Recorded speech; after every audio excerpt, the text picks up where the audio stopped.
The project for Giotto is very supply intensive. So I've laid out what you'll need to do this project, and you'll need some sort of paint palette like this with the little wells for the colors, or something else like a muffin tin that has compartments where each color can stay separate. Paint brushes, I have a small and a medium. It would be nice for each student to have these sizes if possible. If not, I would go to the smaller side so that they can do a smaller sized painting and be done in half the hour.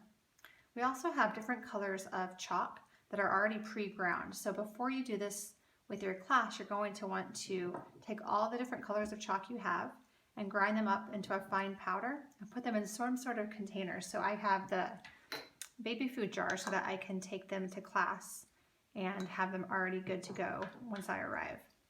You don't want to use things like sidewalk chalk because those colors just won't be as intense.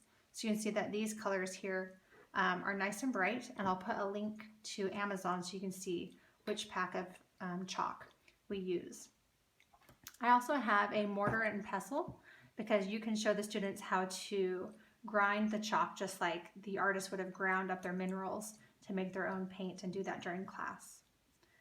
There's also a little pipette that we can use to get the egg tempera and put it into the little wells.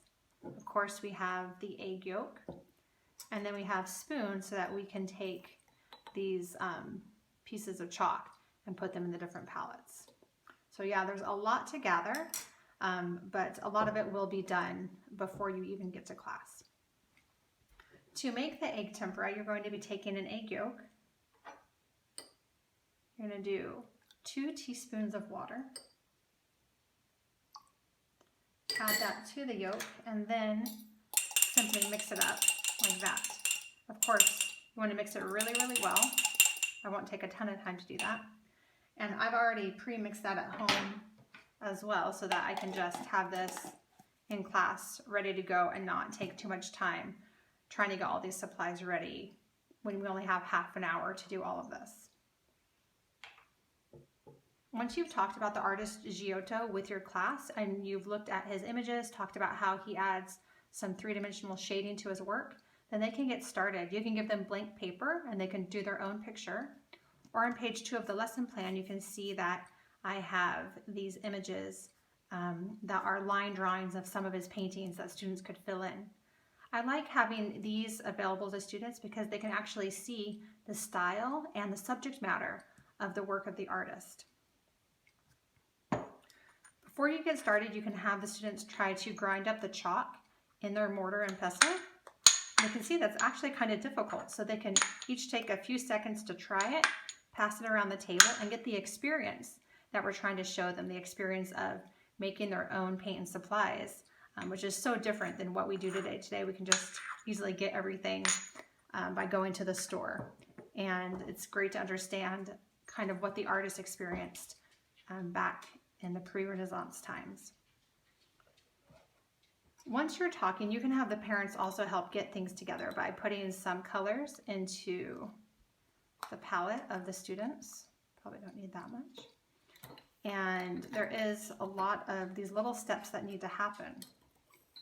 So I'll put some colors here.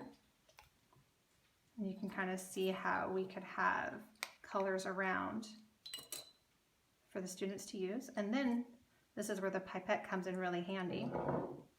Taking some of this and having the parents go around. Oops.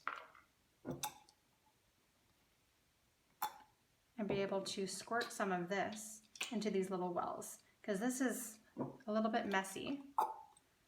So the more that we can kind of just get it to go directly where we want it is going to be best. And so you're going to be adding this egg tempera to the different colors that you've had on your palette. You're going to mix it, and you want to have a nice runny consistency. So you can see that I just did a little bit, but as I mix it, it becomes this nice liquidy, watery texture like that. I'm just using my paintbrush to do that. If you want to have one of these palettes between a pair of 2 students, that will make the cleanup quite a bit easier because there's half as many palettes to do, and that way there's a lot less paint for the parents to try and get made as well. So once you mix it, you can simply go in and begin to paint in whatever image the student is doing. Just like that. And you can see how rich and intense these colors are, just like Giotto was able to do when he made his own paints.